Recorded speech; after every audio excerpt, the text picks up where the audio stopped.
Olá pessoal, vamos para mais um podcast Uniara. Lembrando que os vídeos do podcast estão disponíveis nas plataformas do Instagram e YouTube. Hoje o podcast Uniara recebe uma lenda do jornalismo esportivo araraquarense, Tadeu Alves. Muita história para contar, muita história vivida com a Associação Ferroviária de Esportes. Tadeu Alves, um prazer em recebê-lo na universidade. A Uniara agradece demais a sua presença.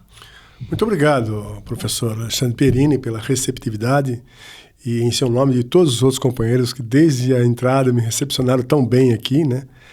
E eu volto a casa, né, depois de muitos anos, passei aqui por outros momentos, mas também, como você falou que faz parte da história, é bom a gente revelar, né? Porque quando eu aqui estive, era Fefiara ainda.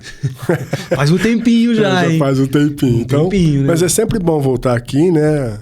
Acompanho dentro das possibilidades aí no cotidiano as atividades da universidade e também da Rádio Uniara, porque a gente está na veia da gente, ficar ouvindo rádio, ficar pesquisando, né, ouvindo quando pode, e a gente quase que diariamente pode. Então, é legal estar aqui. Parabéns pelo programa, né?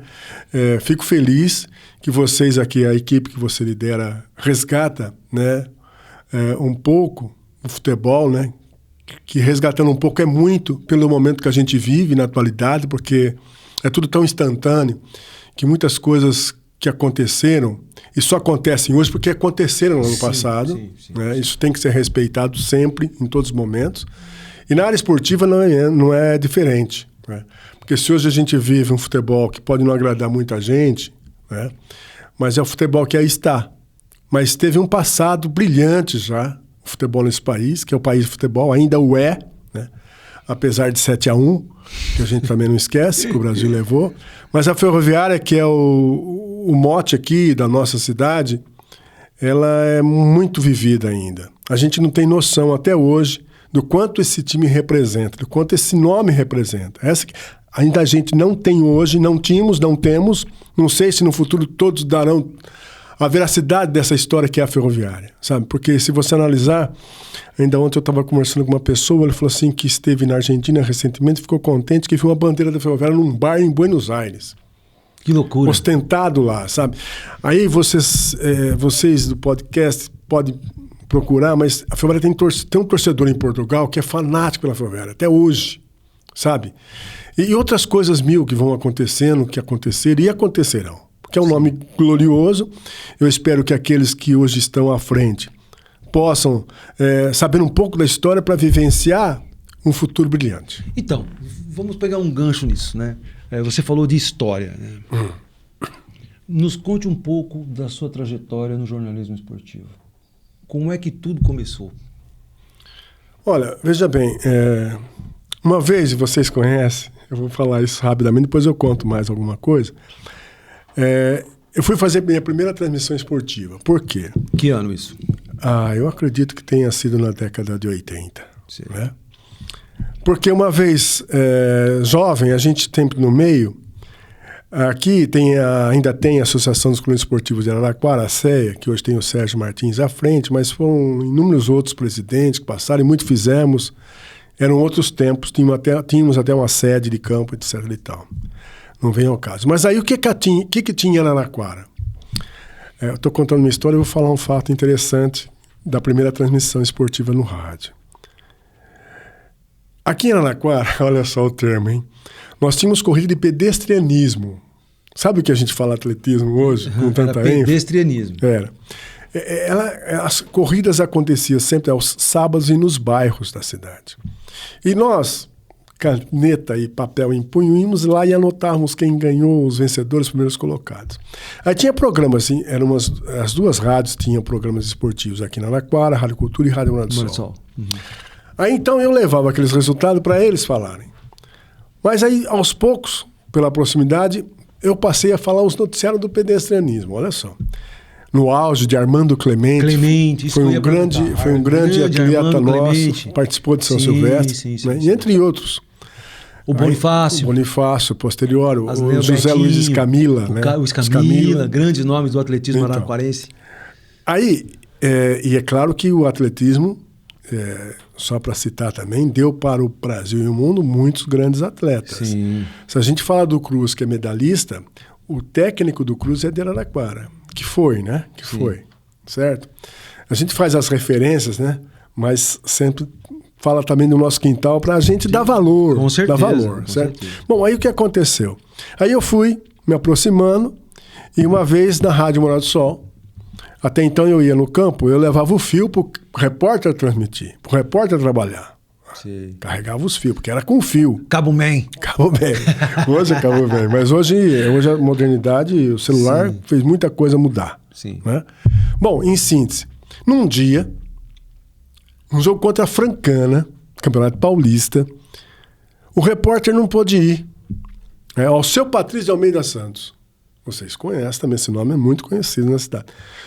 O locutor falou o seguinte, ele não vem, vai você. Nossa, aquilo dá uma tremedeira, cara. Você não tem ideia, vocês não têm noção, sabe? É fazer prova oral. Sim. Não é fácil fazer prova oral, né? Não é. Estou falando porque é do ambiente da universidade. Sim. Veja bem, então o que acontece? Antônio Carlos Araújo, que vocês conhecem, é da Uniara, até ontem militando na ativa. Sim. Ainda a gente tem comerciais gravados na Rádio Uniara com a voz do Antônio Carlos Araújo. Sim. Ele era o locutor. Cara, na transmissão, entre outras coisas, ele citou o neófito repórter Tadeu Alves hoje aqui com... Rapaz, até eu chegar em casa para pegar o dicionário para ler o que era neófito, demorou uma semana. Eu falei, o que esse cara tá falando de mim? Uhum. Mas aí foi, né? Eu já saí com algumas pérolas na transmissão e fiquei. Esse foi o início da trajetória. Sim. Muitos fatos aconteceram ao longo dessa vida toda, né?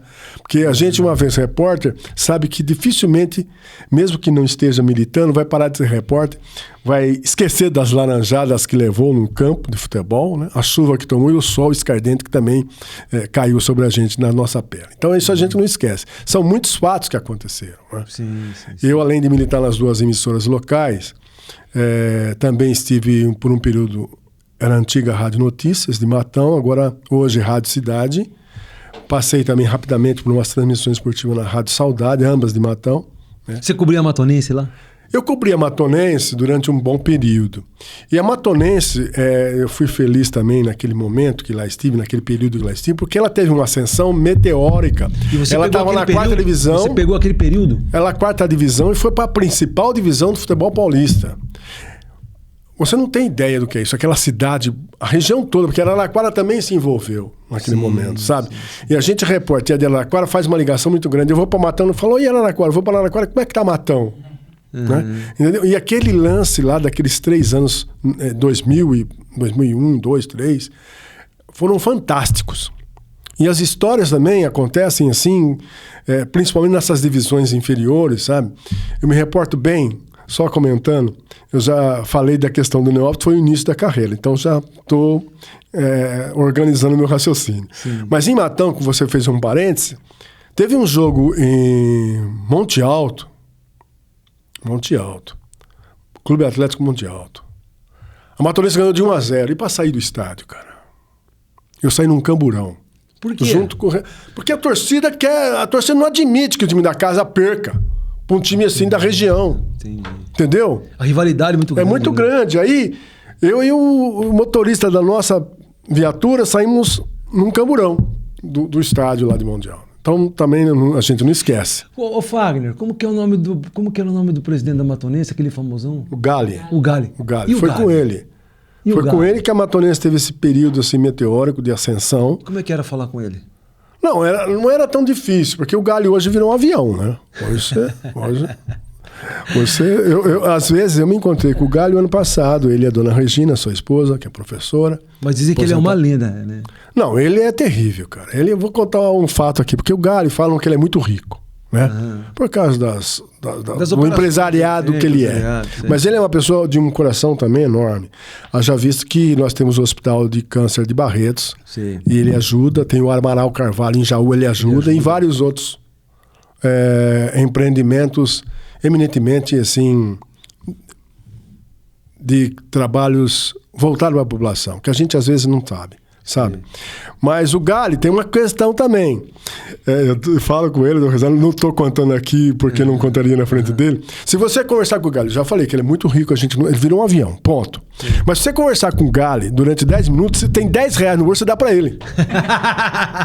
Não dá 12 minutos, Wagner. Você dá, entendeu, professor? Você tem 10 reais, você dá para ele. Eu converso assim porque eu falo assim com ele, né? Com todo respeito, mas ele sou amigo dos filhos, hoje tem filhos já casados, né? O Marquinho, Marcelo, família constituídas, enfim. Mas ele foi de fundamental importância, né? Ao lado de outros dirigentes, alguns já faleceram, né, Matão? Mas ela chegou na né, de uma forma ininterrupta. Então aquilo foi um fato assim muito importante para a região, né? Na época ainda tinha um canal de TV que fez muita propaganda, a TV do Luciano do Vale, sabe, em cima da Matonense. Então, essas coisas também a gente não esquece, assim como as passagens com a ferroviária. Então, né? Como é que você construiu sua relação com a ferroviária? Você começou lá, foi repórter de campo. Como é que foi essa construção? Porque me parece, e aí isso é uma coisa que a gente conversou com muitos jogadores aqui, existia uma relação mais de amizade, era uma relação mais próxima entre imprensa e jogadores. A imprensa viajava com o time, não é? Me parece que era mais ou menos um universo assim. Como é que você construiu essa relação? Teve alguns momentos que teve integrantes de imprensa local que até viajaram com a delegação da ferroviária. Isso também é fato. Mas a nossa relação, enquanto repórter, de aproximação, enquanto pessoas que querem saber algo assim para transmitir para aquele que nos ouve no podcast, você está vendo que quem assiste é assim, quer saber detalhes, né? Então, a nossa relação sempre foi de muito amistosa, mas de muito respeito, mas não próxima. Não equidistante, porque senão você não tem informação nenhuma. Mas com respeito... Era uma relação racional. Racional, sabe? Então, eu não me reporto ter viajado com a delegação da ferroviária. Sim, acho que uma vez eu viajei. Não me lembro se foi Campeonato Brasileiro da Série... Porque se hoje, que nem você falou há pouco, né? Nesse momento muito rápido que nós nos encontramos na entrada da universidade. A gente precisa saber, as pessoas precisam saber que a ferroviária não é de agora, ela já vem de há muito tempo, né? Sim. Então hoje, se ela está nós estamos ansiosos, e depois eu vou falar por quê, para ver a ferroviária disputando a Série B agora do Brasileiro. Mas ela já disputou a Série B, ela já teve um passado muito brilhante lá atrás. E ela já disputou a Série A. A Série A, a Série Ouro, em 83. Entendeu? Então, tudo isso tem a ver.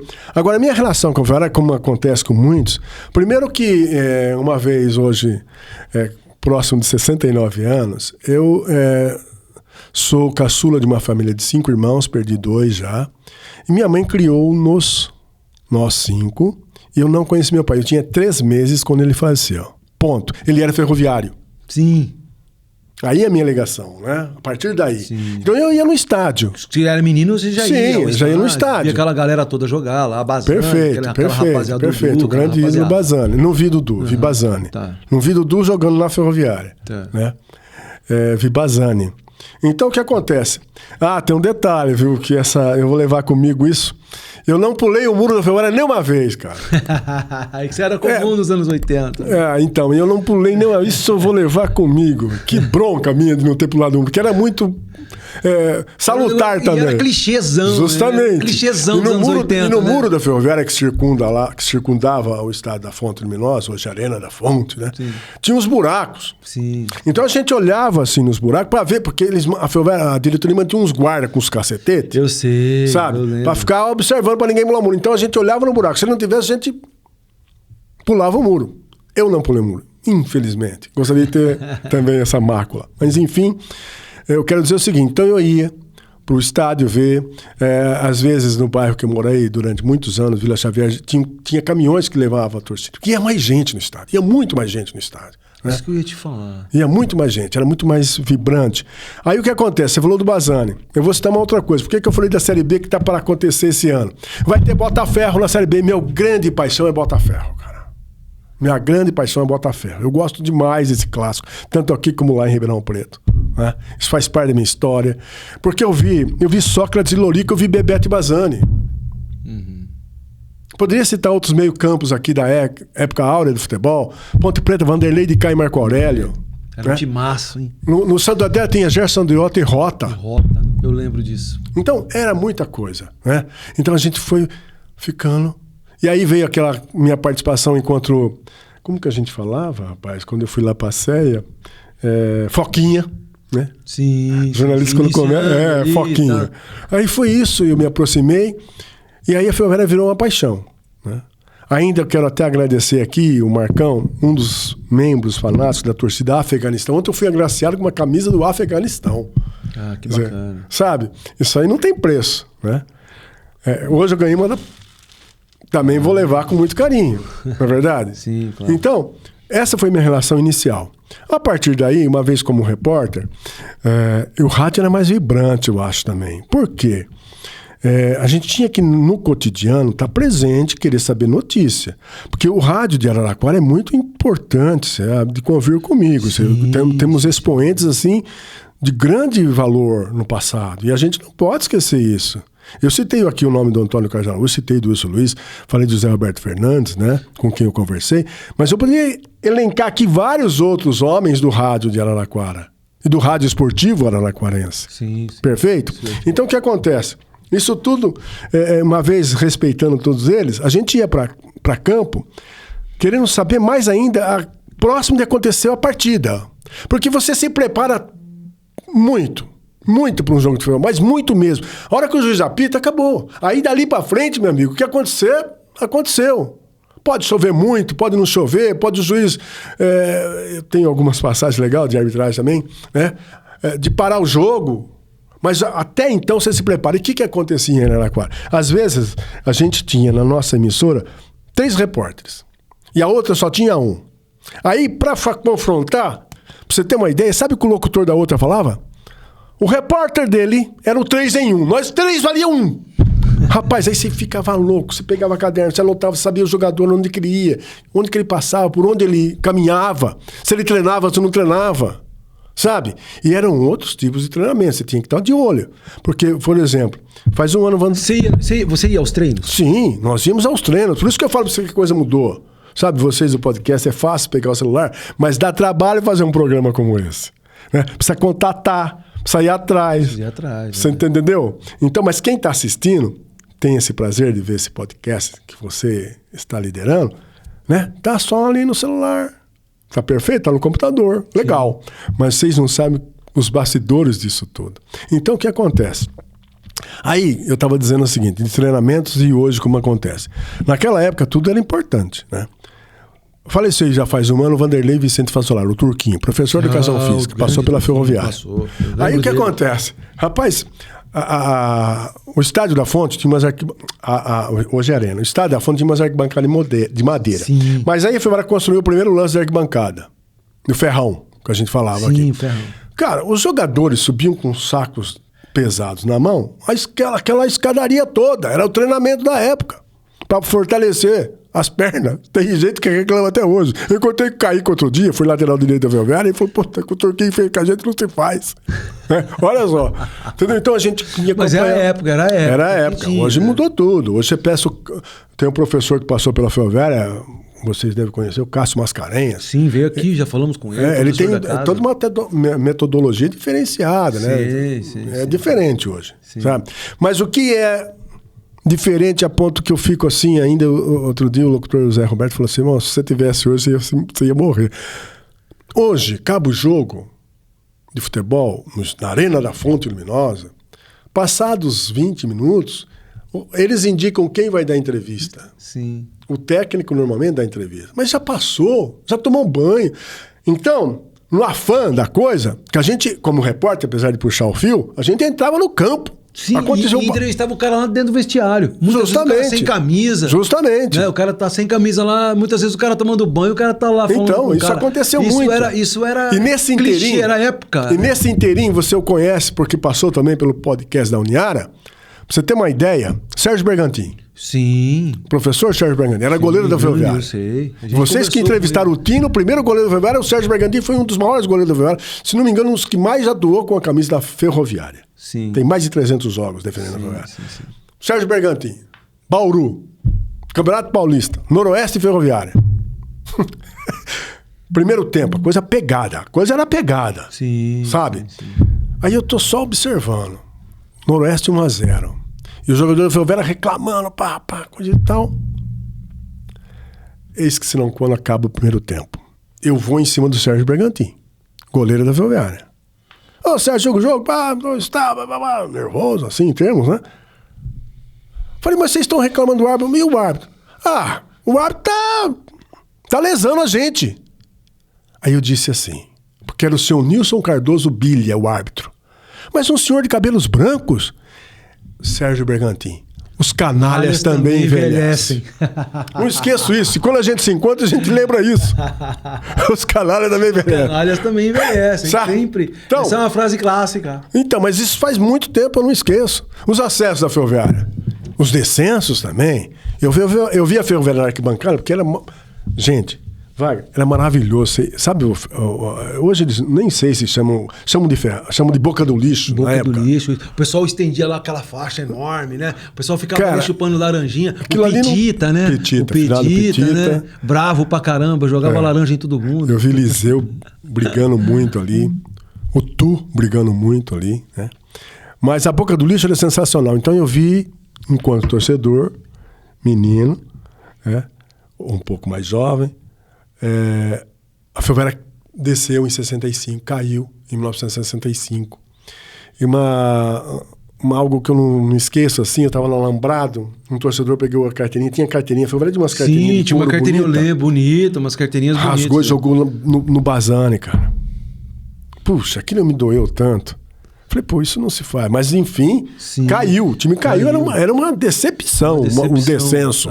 Sabe? Era uma tristeza, Nossa Senhora. Gigantesca. Fúnebre. É. Aí eu vi o acesso de 66. Que ela caiu em 65, subiu em 66 na principal divisão. Sim. E mais que subiu, aí que eu quero falar do que a gente tem que reverenciar, porque não é a Ferroviária que está aí hoje, mas tem uma história. Sim. Em 66, 67, 68, 69, ela foi tricampeã no interior. Sim. Com Peixinho, aquela rapaziada toda lá. Pós-Peixinho. Pós-Peixinho. Só que tem o seguinte, um detalhe para vocês jovens que estão aí enaltecendo tanto o Neymar do Santos. O Teia, artilheiro da Ferroviária, foi artilheiro no Campeonato Paulista com Pelé jogando. Sim. Sabem lá os senhores o que é isso? É muita coisa. Era muita coisa. Pelé jogando, o Teia foi artilheiro do Campeonato Paulista em 69, se não me falar a memória, com Pelé jogando. 1960, ela foi tricampeã no interior. Ela tem aquelas 3... atenção, torcedor. Ela tem aquelas 3 estrelinhas ostentando a sua camisa sobre o distintivo porque foi tricampeã no interior. Sim. Aí depois teve outros momentos difíceis da Ferroviária. Sempre, enquanto tinha a ferrovia por trás, disse que era uma beleza, né? Mas depois os tempos também foram mudando. E a Ferroviária ficou um time mais artesanal. Ficou e caiu, teve descensos. Ela chegou à 4ª divisão. Ela chegou à 4ª divisão com o Estádio da Fonte com problemas e foi disputar o campeonato em Itaquaritinga. Sim. Ela defendia os jogos da Ferroviária em casa em Itaquaritinga. E a gente ia para Itaquaritinga para fazer jogo da Ferroviária enquanto mandante. Também Ferroviária no Botânico, cobrimos também. Sim. Sabe? Então são várias fases, mas momentos assim memoráveis no time de Araraquara. Pra você ter uma ideia, torcedor. Muitos estão aí, né? Ela ganhou a primeira Copa Paulista com gol de 1-0 lá em Bragança, no Bragantino. Por isso que ela voltou ao cenário nacional depois. Porque quem ganhava, até hoje, né? Quem ganha com a Paulista tem a opção. Ou vai para a Copa do Brasil ou vai para a Série D. Para a Série D, isso. Certo? Isso. Então ela foi para a Copa do Brasil naquele ano, Sim. ganhou do Bragantino lá de 1-0. Teve os descensos que eu citei, que sempre entristece. Porque naqueles tempos tinha aquela Copa Rayovac. Dá licença, posso tomar um gole? Fica à vontade. Sinta à vontade aqui. Tinha aquela Copa Rayovac, não tinha? Tinha, ela intermediava o campeonato. E era como se fosse essa Copa Paulista, né? Ela reunia os times. Depois dessa Copa Rayovac nasceu a Copa Paulista, mas era um início ali, não é? Justamente, ela intermediava com times menores, né, o Campeonato Paulista, Sim. Sabe, no início da temporada. E você citou um fato aí, ainda outro dia eu estava assistindo um jogo agora em Morumbis, né? No São Paulo. E estava lá uma faixa que o São Paulo nunca caiu. O São Paulo teve um descenso, sim. Ele disputou uma divisão inferior no período. No Campeonato Paulista em 91. Sabe? Quando o Marília tinha o Jorginho, que foi uma ascensão incrível também do MAC. Bom, enfim, é isso. Agora, veja bem, você citou aí no início a Ferroviária que teve na Copa Ouro. Rapaz... Você cobriu a Taça de Ouro? Cobri também. Como é que foi aquele campeonato? Olha, veja bem, não era só o Tadeu Alves, tinha um outro repórter, a gente dividia as viagens, coisa e tal. E aqui, cara, sempre casa cheia. Eu me lembro disso. Nossa, eu era garoto e eu ia ao estádio. Professor, Alexandre Pierini, cara, que emocionante que era, né? Veja bem, olha, o Claudinho, foi a primeira vez e única até hoje que eu pisei no Maracanã. No gramado do Maracanã. Botafogo e Ferroviária, o Claudinho. Fez um golaço. Fez um gol. 1-0 para Ferroviária lá. Tem um jogo que eu não estive lá nesse jogo, mas é inesquecível. A Ferroviária ganhou. Eu estou dizendo que é inesquecível, não é para nós, não. Principalmente os gaúchos que torcem pro Grêmio. Eu sei.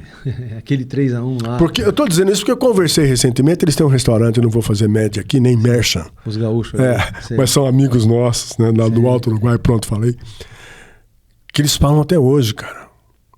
E você citou um nome pra mim, que eu também respeito, e ele tava dizendo o seguinte, que ele conversou com o Sidney Elástico, e não faz muito tempo, falou, Sidney, como é que aquilo aconteceu? Até hoje a gente quer matar a Ferroviária. 3-1 contra o Grêmio lá.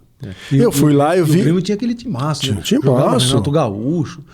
Era um... Nossa Senhora. Era um time encorpado. Sim, tinha o Oswaldo. Mazzaropi no gol. Era um timaço. Era um super time. Super time. E ela ganhou lá. E eu estive num outro jogo lá, em que ela empatou com o Internacional, no Beira-Rio, 1-1. Então, a Ferroviária, a gente, é grande. Eu disse aqui no início, a gente... vai passar o tempo, a gente não vai dar o devido valor, acho. Sim. Sabe, porque só conhecendo um pouco da história, né? A gente só conhece um pouquinho, na verdade, é que a gente vai valorizando, sabe? Então, quando surge essas notícias, puxa vida, meu filho esteve na Argentina e num barzinho lá em Buenos Aires e uma camisa Ferroviária. Aí eu falei, citei o torcedor de Portugal, fanático pela Ferroviária. Tem uma família que mora em São Paulo que é louca pela Ferroviária. O Inácio Lula Brandão, como repórter, eu vi ele no mínimo 2 vezes no estádio da Javari. Ele é de Araraquara, escritor, hoje é imortal, né? Sim. Mas, entendeu? A Ferroviária faz essas coisas malucas, cara. E me diga uma coisa. No Campeonato Brasileiro ainda da Série Ouro, né? Além dessas vitórias que ela conseguiu, memoráveis, ela jogou também contra o Colorado, certo? Lá em Curitiba. Foi bem lá. Depois jogou aqui. Eu lembro desse jogo. E teve fatos assim que a gente não esquece. Ganhou o Botafogo do Rio aqui, 2-1. À noite, jogou à noite. Muita gente jogou com o Sport. Só jogo grande. Agora, a gente teve também casos assim, inesquecíveis, nefastos, né? Nós tivemos um jogo aqui contra o Botafogo de Ribeirão Preto, numa outra série. E tinha um goleiro da Ferroviária, sabe, que a gente... Porque naquele tempo tinha umas coisas incríveis, cara. Na véspera, porque a gente faz... Quando eu falo de procurar notícias, a gente fazia até a concentração da Ferroviária. Que era ali na São Geraldo. Chacrinha do São Geraldo. Se aquela chacrinha falasse, hein? Entendeu? Então, até ali a gente ia. E a gente ficava... Às vezes, pra você ter uma ideia, a gente ficava no domingo... Olha só, loucura, hein? Repórter, repórter tem que ser abençoado. Sempre, viu? Vocês podem não ganhar muito, mas serão abençoados. A gente ficava ali até na hora do almoço, os atletas, para ver o que eles comiam, se era mesmo sofrer de batata, com bifinho, coisa e tal, para ver se eles iam adequadamente, coisa e tal. E saía correndo e ia pro estádio. Chegávamos antes da delegação chegar lá, porque a gente tinha que registrar a chegada da delegação da Ferroviária. Sabe? Tudo aquilo fazia parte do contexto. E aí, invariavelmente, quando era um jogo importante, aparecia do nada um empresário lá sábado à noite. Rapaz do céu. Aí você fala, aí tem. E aí num jogo, um goleiro da Ferroviária montou a barreira, também não vou esquecer, no gol de entrada.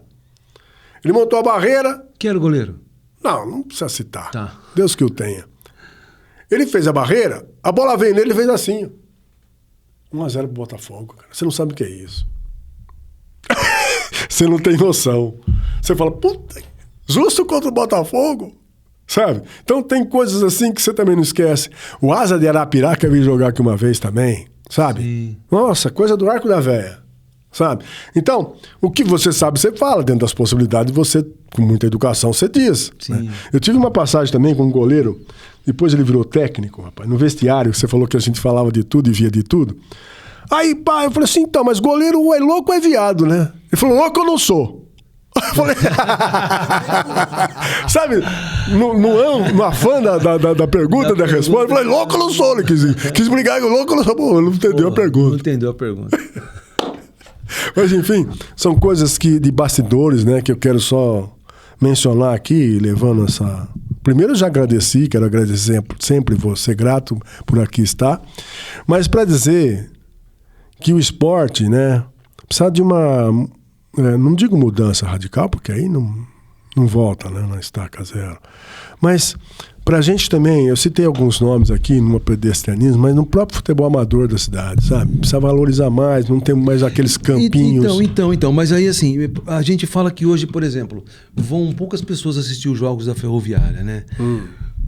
Porque, por exemplo, se você pegar os anos 70, os anos 80, até o começo dos anos 90 ali, você tinha muitos jogadores da Ferroviária que eram de Araraquara. Sim, isso então você tinha... Representa muito. Então, isso representava demais. O elo de ligação é muito importante. Era um elo muito grande, entendeu?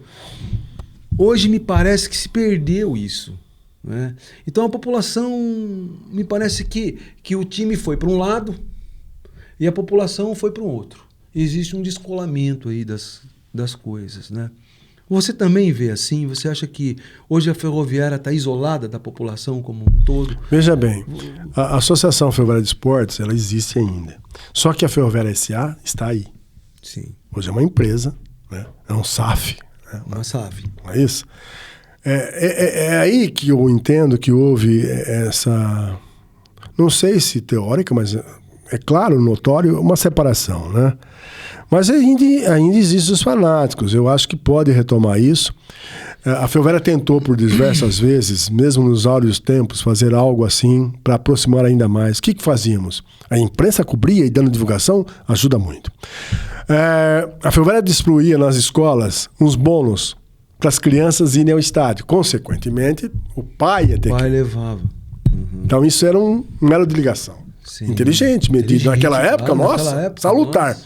Num outro período, a Ferroviária, um dia da semana, pegava os jogadores e dava uma percorrida nas escolas. De ônibus, ia nas escolas. O Nonoca era um lateral esquerdo que a Ferroviária teve. Ele era muito líder nisso. Inteligente também a medida, porque você atrela... o time, a população. Justamente. E as crianças, e você cria uma identidade. E dá a resposta. Sabe? Então, hoje... Você acha que isso hoje falta? Falta isso. A modernidade também nos leva assim, a entender que são muitos jogos transmitidos pela TV. Acomodou um pouco o torcedor. Né? Sim. Ele compra o ingresso pela internet, aí ele fica bravo quando na Copinha... Recentemente tivemos a Copinha, encerrada dia 25 de janeiro passado. Aí ele compra o ingresso pela internet, aí ele vai lá na portaria, não bateu os dados dele, e ele fica para fora do estado. Ele não volta mais, cara. É de graça, só que você tem que fazer um cadastro na federação. Sim. Aí você vai, e lá, de repente, não mais que de repente, olha só, não houve um reconhecimento facial, não deixa um cara entrar. Não volta mais. Não volta.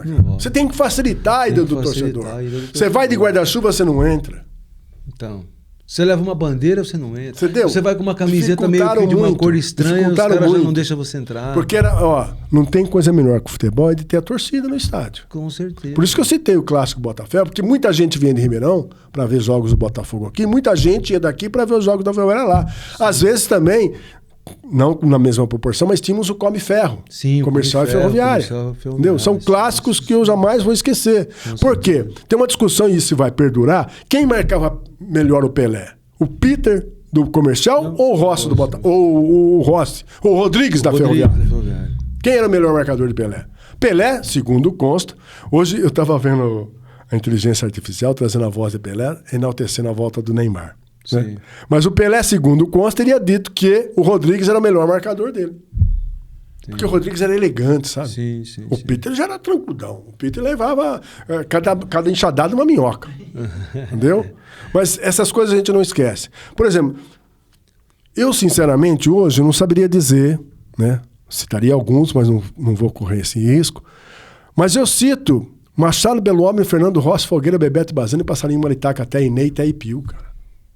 Isso foi na década de 60, quando houve o acesso na vitória contra o 15 Piracicaba no Pacaembu. Grandes jogadores. Entendeu? Eu cito essa com maior facilidade. E você teve algumas dificuldades? Você teve dificuldades com os presidentes da Ferroviária desse período? Eu tive. Você entrevistava ele? Você teve dificuldade? Eu tive porque às vezes, né, não entendiam bem a posição nossa, aí queriam agredir-nos, né? Porque se você fala a verdade, sempre tem os dois lados. Né? Uns podem acreditar, outros não. Mas você noticia um fato, a pessoa pode gostar ou não. Né? Então eu tive alguns atritos, sim, né? Com dirigentes, com jogadores. Mas, para você ter uma ideia, isso não é novo, né? Isso não é novo e eu teve um fato, assim, que enquanto guri, né, nos vestiários, torcedor da Ferroviária, mas moleque. Moleque é moleque. Sim. E eu levei um tapa, rapaz, do professor Laércio da Rua da Ferreira, o Pelica. Ele era preparador físico da Ferroviária. A Ferroviária estava numa fase ruim, mas ruim. E o Djair era o atacante da Ferroviária. Camisa 9. Camisa 9 até hoje tem que fazer gol. Sim. Rapaz do céu. A Ferroviária estava prontinha para entrar em campo. Eles estavam no aquecimento, coisa e tal, mas o Djair ainda estava na mesa e o Dobrada, acho que fazendo massagem nele. Um massagista antigo aqui. Sim. Que já é falecido. E eles tinham preparado a cabeça do Jair a semana toda, psicologicamente falando. Por quê? Porque os jornais ficavam noticiando, né? Os jornais eram fortes na época. Sim. O Diário tinha umas manchetes assim, que surgia aqui. Ataque de riso. Esse time não faz gol. Rapaz, então eu imaginei, professor Alexandre, que eles prepararam o Jair. E o Jair estava fazendo massagem, eu encostei perto da... Era uma mesa assim, sabe? Nos vestiários antigos da Ferroviária. Sim, eu lembro disso. Falei, ô Jair, você não faz gol nem aqui, nem em lugar nenhum. O Pelica me deu um tapa, rapaz. Puta. Rapaz, preparando o moleque a semana inteira, você vem falar isso na hora de subir no túnel. Tinha os túneis, assim, estreitos, né? Estreitos, Foi isso, cara, também inesquecível. Mas com relação a nada assim, muito grave, né? Eu fiz uma pergunta pro final de Ed Lameiro, ele me deu um soco, ele não gostou da pergunta. Por quê? Ele era técnico. Porque o time não estava bem e o treinador nos parecia naquele momento. E o Ed Lameiro foi o que começou a Taça de Ouro. Sim, o Ed Lameiro foi técnico, foi campeão com o São José. Campeão com São José. São José dos Campos, sabe? Foi um grande treinador. Em cima de São Paulo. E revelou muitos jogadores, Abelha, ele era do basquete, né? Sim, ele tinha conhecimento. Tinha. Mas naquele momento eu fiz uma pergunta, não gostou, me deu um soco, mas ninguém me defendeu, sabe? Tem esses lances também. Ninguém me defendeu. E teve gente que viu. Sim. Claro que viu, né? E depois teve uma semana de reunião na CEA. Naquela época a coisa pegava. Sim. Mas também ficou por isso mesmo. Tá? Então, teve dirigentes aqui, Deus que eu tenho, de Ed, também teve uma agora mais recente, um comentário feito por um colega nosso, e o dirigente achou que fosse eu. E eu, como tinha aqui no treino, estava lá. Sim. E o diretor começou a investir contra mim e queria me agredir. Eu falei, não. Aí já é a Arena da Fonte, sabe? Sim. Ele chamava, não sei se ele é vivo ainda, De La Torre, um diretor que passou por aqui. Rapaz do céu. Eu me lembro que o Welter Torres precisou fazer muita força. Ele é torcedor, hoje é dirigente também lá na Arena da Fonte. Me segurar, porque senão ia sair agressão ali. E eu não tinha falado, eu não sabia nem porque eu ia apanhar. Entendeu? Depois que eu fui saber quem é que tinha feito o comentário e o que comentário tinha sido feito. Então tem essas coisas, coisas de bastidores acontecem. Que fica aquele diz que aquela coisa, aquela fumaça, entendeu? Toda, né? Mas olha, inesquecíveis os jogos, os que acontecem também hoje, os jovens que estão aí reportando para nós ouvintes, né? Ô Tadeu, e jogadores parceiros? Olha, vou ser sincero para você, cara. Parceiro não tem, não. Por quê? Porque eles são muito unidos. No frigir dos ovos, eles são muito unidos, sabe? É uma categoria. Porque você teve muita experiência, assim. Teve muita experiência. Né? Mas como é uma categoria. Como é que era lidar com essa rapaziada, meu? Porque às vezes você vamos supor, suponhamos que um jogador te revele alguma coisa, mas se você revelar no ar, você vai ter que ter provas. E aí ele recua. Ele fala que não falou isso. Claro. Entendeu? Então você tem que filtrar o processo. tem que filtrar o processo e buscar outras informações para você levar a sua informação com veracidade para o ouvinte, para o telespectador. Sim. Mas a parceira, então, não, parceiro assim, não tem, sabe? Eu acredito que se tiver, é conluio. Aí não serve. Né? Entendi. Entendeu? Porque tem coisas que acontecem nos bastidores. Claro que tem, né? Mas você vai naquela de pegar informação. Mas no pegar informação, você tem que filtrar com cuidado para você passar. Porque senão, na hora não vamos ver, se você precisar de uma prova, você não vai ter. Sim, claro. Sabe? Não vai ter. Difícil mesmo. Porque eles têm no ambiente deles, né? Sim. E jogador de balada? Tem jogador de balada, mas tem jogador de balada. Mas naquela época era um negócio mais... Tô falando aqui dos anos 70, nos anos 80, isso daí era mais sossegado pro jogador, né? Veja bem, teve casos, né, que a gente ouviu dizer, né? Eu não constatei, mas de jogador que pulou o muro da pensão de São Geraldo. Né? Esse também teve fatos assim. Mas aí resolvi em campo, cara. Aí fica ruim pro treinador. Os caras resolviam em campo, né? Resolvi em campo. Aquele camisa 10 clássico e tal. Entendeu? O 9 fazia gol, sabe? Então, e não era aqui localizado. Isso aí é todo geral. Eu me lembro bem, olha pra vocês terem uma ideia, a gente falando das coisas, depois remonta passado. Mas uma vez eu estava ali de frente às dependências do Hotel São Bento. Hoje não existe mais. Mas Brasil, esquina Antônio Prado. Onde tem a estação ferroviária? Sim. E eu vi uma cena ali, também inesquecível. Corinthians, concentrado ali. Oswaldo Brandão, técnico do Corinthians. Sim. O Ney, um jogador que tinha vindo do Vasco. Pra Ferroviária? Pro Corinthians. O hotel tinha umas 3 escadas assim, e o Brandão estava na janela. E o Ney, sorrateiramente, foi descendo a Avenida Brasil, em direção ao centro. Ele já ia dar um golpe ali. O Brandão falou assim, ó, só assim, Ney! Não precisou falar mais não, voltou. Então, esse é uma fuga estratégica, que acabou não acontecendo. Sei. Sabe? E você viu isso? Eu vi isso. Não esqueci. Isso faz muito tempo. Você tá falando de Oswaldo Brandão. Estamos falando de 77. Tô falando do Hotel São Bento. Do Hotel São Bento. Que tá até hoje ali para vender. Até para vender. Faz 30 anos, 40 anos que tá para vender aquilo. Então, mas olha, é um grande time Ferroviária. Tem que ser realmente repensado tudo isso para que mais pessoas, mais torcida vá ao campo, né? Porque a Série B vem aí. O Paulista está em evidência ainda. É incabível um time ganhando 3-1, como aconteceu sábado passado. Recente, estou só dizendo isso aqui para vocês, talvez que estejam vendo esse podcast e vai ficar gravado, pode ver mais vezes. Sim. Mas é inconcebível um time ganhando 3-1 perder de 4-3 na Rua Javari, como aconteceu recente aqui. Entendeu? Então, o que aconteceu? Muda tudo? Tira o técnico? É mais fácil tirar o técnico, é um só, né? Sim. Mas são coisas que ocorrem no futebol, sabe? Fora aqueles arranjos que às vezes a gente vê, né?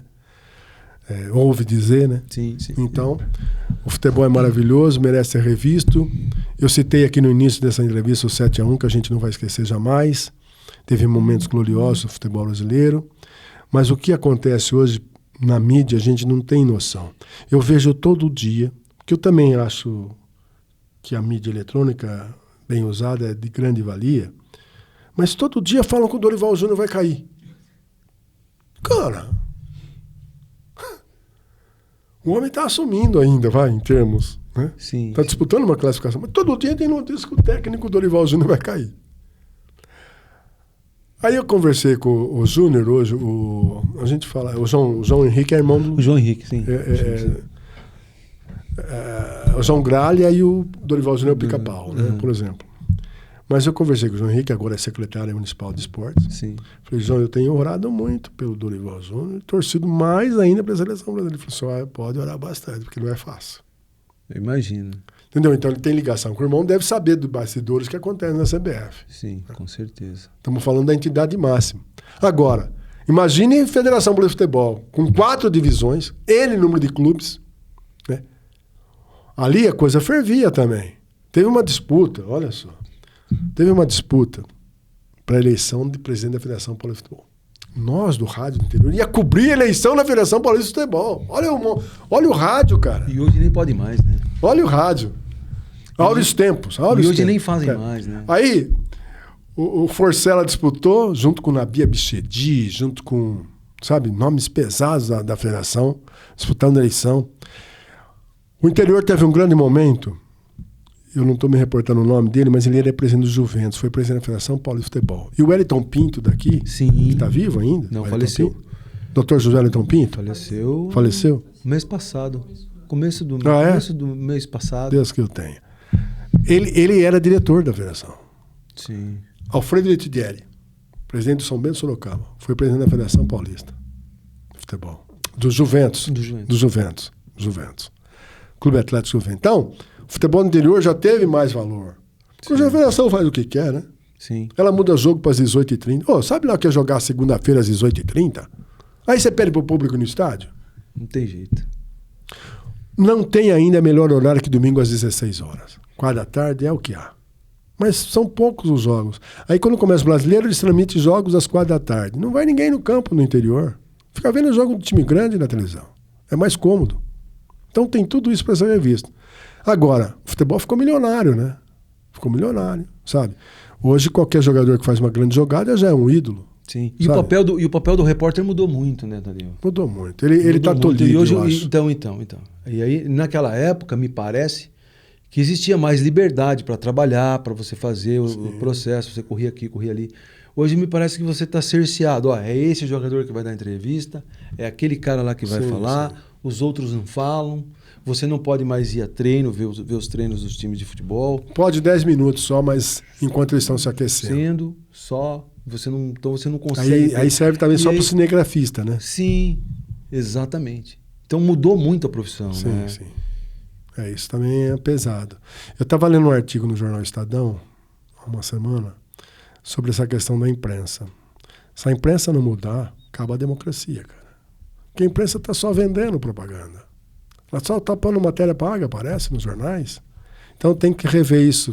Eu não estou falando do Brasil, não. Não, é do mundo. É o mundo todo, eu sei que é. Então a imprensa é de fundamental importância, esse programa é de fundamental importância. Para você, ouvinte, telespectador, que nos assiste, ir avaliando tudo que vem sendo dito aqui ao longo desses programas. Hoje é o número de 110, se não me falha a memória. Mais ou menos isso. Então, mais ou menos isso. Que legal. Então, que vocês continuem firme aí, contando história do futebol, né? E revivendo também fatos aí que aconteceram ao longo de toda essa jornada. Fagner? No início você comentou que passou pelas emissoras de Matão. Eu queria voltar um pouco porque eu era garoto e eu ia assistir aos jogos. Todo domingo que tinha jogo na cidade a gente ia assistir. Aí tinha a geral, que era aquela arquibancada de madeira no estádio Hudson Buff Ferreira, na divisão intermediária ainda. Não era nem a última divisão do Campeonato Paulista. E eu me recordo de ver você lá no campo reportando esses jogos. Eu queria saber como que era um jogo, transmitir um jogo que não tinha assim tanta importância. E a gente via o empenho de todos, tanto da equipe do rádio, do pessoal ali trabalhando no jogo e fazendo muito bem feito, fazendo com muito afinco o trabalho. Eu gostaria que você falasse sobre esse período. É um período muito importante, né? Agora, o trabalho dignifica, sempre.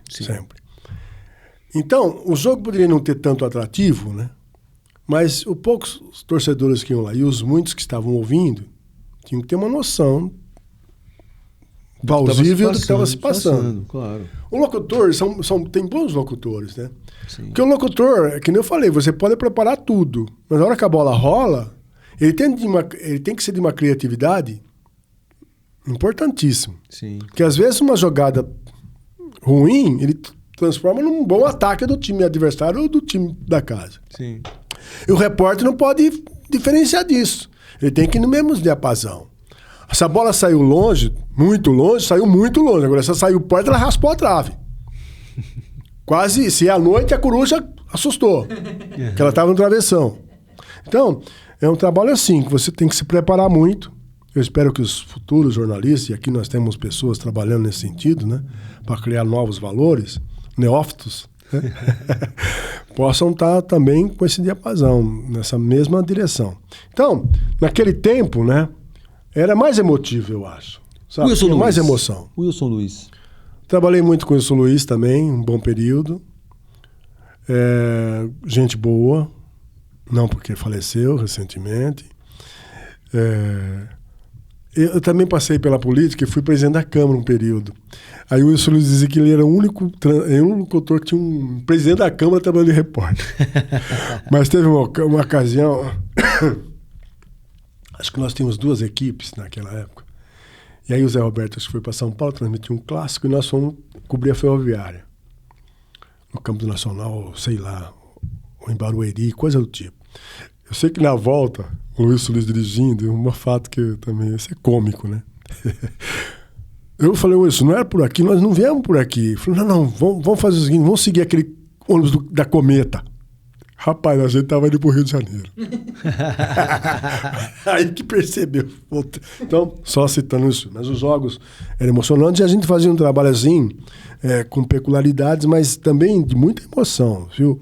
Porque não importa ser de divisão inferior, você que tem que dar o mesmo... Se você está trabalhando, você tem que dar o máximo, é o mesmo impacto, sabe? Porque eu volto a frisar. Aqui tivemos e temos grandes locutores, mas no Brasil enormes grandes locutores, né?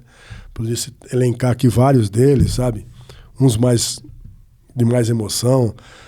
Tem pessoas da nossa geração que não esquecem Ripa na Chulipa, Pimba na Gorduchinha. Grande Osmar Santos. Entendeu? Mas tem o Fiore Gilhote, né? Agora, eu vi um repórter, aí eu estava conversando com um colega meu que tem uma banca, a Banca Central, o Dão ali, a gente chama ele de Dão, o Ricardo Borges. A Banca Central é em frente à Câmara. Sim.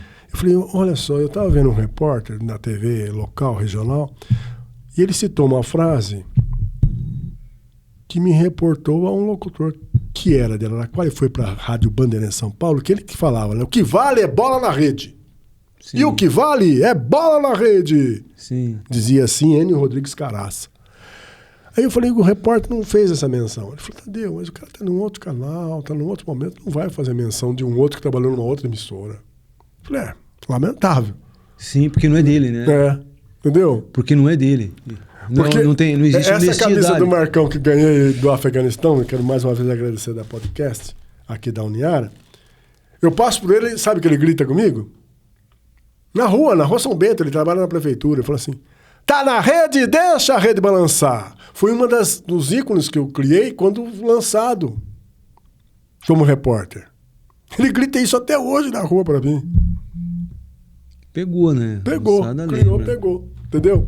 Então é isso, mas olha, Wagner, momentos bonitos, importantes do futebol do interior, futebol do Brasil, vivi momentos importantes do futebol amador também, clássicos aqui que eu vi. Porque você cobria também o esporte amador. Sim, nós cobríamos o futebol amador, pau torava. Teve uma Copa de Bairros aqui, foi muito importante. O estádio municipal lotava. O Edmar era goleiro. Edmar Claro, isso? Claro. O Chumbinho era atacante. Não é? Bons tempos. Bons tempos, né? Olha, para vocês terem uma ideia, Benfica e Palmeirinha. Nossa Senhora. Eu estava no estádio assistindo o jogo. Sabe o que eu acabei de ouvir o jogo no rádio? Que o rádio transmitia jogos de esporte amador. Sim. Em casa. O que aconteceu? O Teobaldo Alberto Alves Santos, meu irmão, o Tutu tava de árbitro. Tutu era seu irmão? É, meu irmão. É seu irmão? É, meu irmão. O Tevaldo, ponto esquerdo, Palmeirinha, meu irmão. Aí o Tevaldo era habilidosíssimo. Chegou a jogar no Palmeiras, mas ficou 50 dias numa pensão no Palmeiras. Ele é corintiano, como somos. Aí o Julinho, que já faleceu, foi técnico do Palmeiras, goleiro do Palmeiras, sim, e era responsável da categoria de base. Falou que tinha que fazer uma remuneração, muita gente na pensão, tinha 50 atletas. Mandou e o Tevaldo voltou. Mas ele chegou a jogar no Palmeiras. O Tevaldo era muito habilidoso. Aí o que acontece? Palmeirinha e Benfica, estádio municipal lotado. O Tevaldo veio pela ponta esquerda, o Tiana acho que chegou junto. O Tiana era o zagueiro do Benfica. E pênalti. Rapaz, saiu uma confusão naquele estádio municipal. Incrível. Eu, moleque. Sandália havaiana. Aí o que acontece? A prefeitura tinha uns eucaliptos atrás dos dois lados. Do gol, principalmente aqui do lado onde que era o asilo. Sim. Ela cortou os eucaliptos. O Tu e o Natal, 2 brutamontes do Benfica, torcedor do Benfica, no alambrado. Aí aquela discussão no campo, o que margeava, o espaço que margeava o gramado do alambrado não era muito, era perto, era curto. Na confusão, pressionaram o Tevaldo, ele foi se afastando, o Tu segurou o Tevaldo no alambrado. E eu comecei a bater no Tu, de chinelo. Rapaz, acho que ele ia sentir um chinelo. O que acontece? De repente ele se virou pra mim e veio me pegar. Eu, no afã de correr, eu tropecei naquele eucalipto que cortaram. Vim assistir o jogo, vim ouvir o jogo em casa. Entendeu? Então, o futebol amador assim. É muito importante também. Precisamos rever isso. Dr. Cross. Dr. Cross do Santana. Né? Que tinha o Dr. Alonso. Dr. Alonso, a gente lembra dessas paradas aí. Então, rapaz, o Palmeirinha tinha o Sanapeschi, né? Que foi professor da Federal em São Carlos, grande Sanapeschi. Então, coisas que você não esquece, né? Palmeirinha, vários grandes presidentes também. Tinha a Liga Araraquara de Futebol, rapaz. Os julgamentos da LAF era coisa assim... Fafal, era coisa tenebrosa. Porque, suponhamos, o jogador levava um cartão. Um jogo que antecedia uma decisão. Ia pro Tribunal da Liga, rapaz. Ali...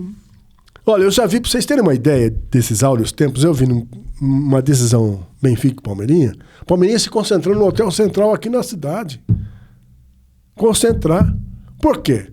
O jogador amador não tem compromisso, tem compromisso, mas pra não fugir... Eles ganhavam. Ganhavam um bichinho. Ganhavam um bichinho. Tinha cerveja depois do jogo. Agora, tem uma coisa que vocês falaram do Edmar, a gente pode citar muitos atletas. Se tem uma coisa que o futebol amador permeou até hoje, você pode brigar em campo, mas você é amigo do cara. Amigo do cara, exatamente. Porque na segunda-feira você vai encontrar com ele no serviço.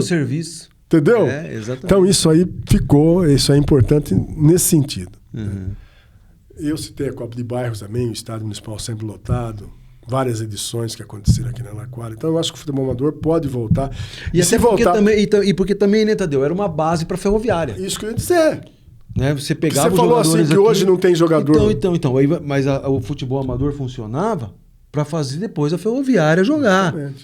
Né? E aí, inúmeros nós conversamos aqui. O Abelha jogava nos timinhos aí. O Douglas Onça é o do Palmeirinha. Né? O Sidney, o Douglas Neves, toda essa rapaziada que tinha um Estrela, jogava lá no Estrela. Então o pessoal pegava, tinha aqueles caras que faziam a ponte entre a Ferroviária e os times. O Washington Luiz da Silva, o Tota, fazia muito bem essa relação, construía bem isso, mas me parece que alguma coisa se perdeu no tempo e no espaço. Se perdeu no tempo e no espaço isso, né? Isso tem que ser retomado, sim. Né? E seria importante que isso ocorresse, diga-se de passagem. Então, mas a gente precisava... Porque isso também traz, além dessa... afinidade de coleguismo que você faz nesse entrelaçamento, você pode até acabar amando as coisas. Sim, com certeza.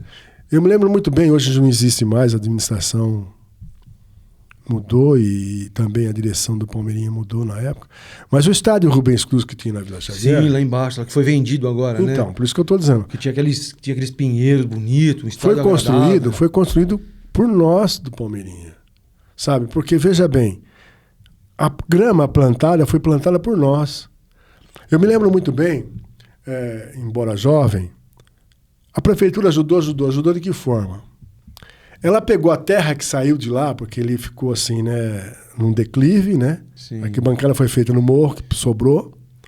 A terra que saiu... Como a prefeitura ajudou? A terra que saiu de lá, o então prefeito Rubens Cruz ajudou... colocou na Via Expressa, que foi formada a Via Expressa. Sim. Ninguém deu nada, financeiramente falando. Sim. A dona Ernestina, Deus que a tenha, mãe do José Alberto Gonçalves, o Gaeta, que era presidente do Palmeirinha, sim. Deu dinheiro. Depois foi presidente da Ferroviária. Justamente, foi diretor da Ferroviária, presidente. Ela emprestou dinheiro para o Palmeirinha. O Palmeirinha pagou, devolveu dinheiro por dinheiro para a dona Ernestina. Então são fatos. Olha só, me fez reportar isso para comentar que ninguém precisa dar dinheiro, não. É só ajudar. Sim. Né? De alguma forma, colaborar de alguma forma, que as coisas acontecem, né? Que as coisas... Justamente. E se isso ocorrer, poderemos ter numa manhã mais atletas de Araraquara defendendo a Ferroviária, que é a nossa gloriosa Ferroviária. Com certeza. Né? E o futebol vai ganhar com isso. Porque o Ferroviária sempre foi um celeiro de craques. De craques. E deixou de ser. Entendeu? Você falou do Dudu, já pensou no Dudu, rapaz? Jogando ao lado do Ademir da Guia, quanto não fez pelo Palmeiras depois? Sim. Academia. Certo. Então, tudo isso. Agora, como eu disse, sabe, as grandes jogadas são necessárias, os gramados hoje são maravilhosos. Sim. Naquele tempo não era difícil manter um gramado, mas o da Fonte sempre foi bom. Sim. Porque tinha um baiano, rapaz, e o Armandão também foi massagista, fazia isso, nos treinos, enquanto tinha, sabe que é braquiara? Que dá na grama batatais, aquilo acaba com... Eles tiravam tudo. Eles tiravam, rapaz. Eu sei. O estádio da Fonte, o gramado da Fonte, todo mundo queria jogar. O Rivelino queria jogar aqui. Ainda me lembro que o Edmundo, né? Sim, o Edmundo. O Edmundo falou que o gramado era bom, mas o Pinheirense dava até na mãe. Edmundo. Fez um golaço. Golaço. Até hoje ele não esquece, foi o gol mais bonito que ele fala. Né? No gol de fundo, em cima do goleiro. Washington. Não, o Rui. O Rui que respondeu aquilo pra mim. Doido eu não sou. O Rui Carpino. Rui Carpino, falecido. Faleceu faz recentemente. Foi técnico do Rio Branco da Americana depois. Sim, né? sim. Outro que fala que gostava de jogar aqui, foi o melhor momento dele na carreira no início.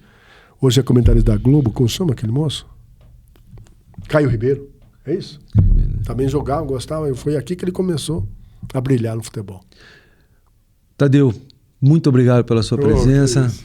Valeu, cara. A universidade agradece demais a sua presença. Eu Um papo fico incrível feliz. com você. Falar da sua vida. Fico feliz. Né? Você é um pouco a história do esporte araraquarense, de tudo que foi feito aí nessa perspectiva. A gente agradece demais você, viu? Eu que agradeço, fico feliz em revê-los. Né? Você pessoalmente, mas já tinha ouvido sua voz, falei para você. E vocês que nos assistem, né? Procurem assistir mais vezes, né? Sabe? Faz o reprise aí. Pega alguma coisa que você não anotou na hora, anota. Vai atrás. É história, cara. A história faz parte. Faz parte. Né? E a vida só é assim e só será bom se a gente valorizar o passado. Né? Porque a gente olha muito assim o futuro, né? Você vê aí essa briga na internet aí, os americanos e os chineses deu um tombo nos americanos essa semana que passou, né? no IA, né? Inteligência artificial. Então, tudo tem seu tempo, sabe? E a gente tem que ter paz no coração, sempre com Deus à frente, para que as coisas possam correr melhor para todos, sempre para todos.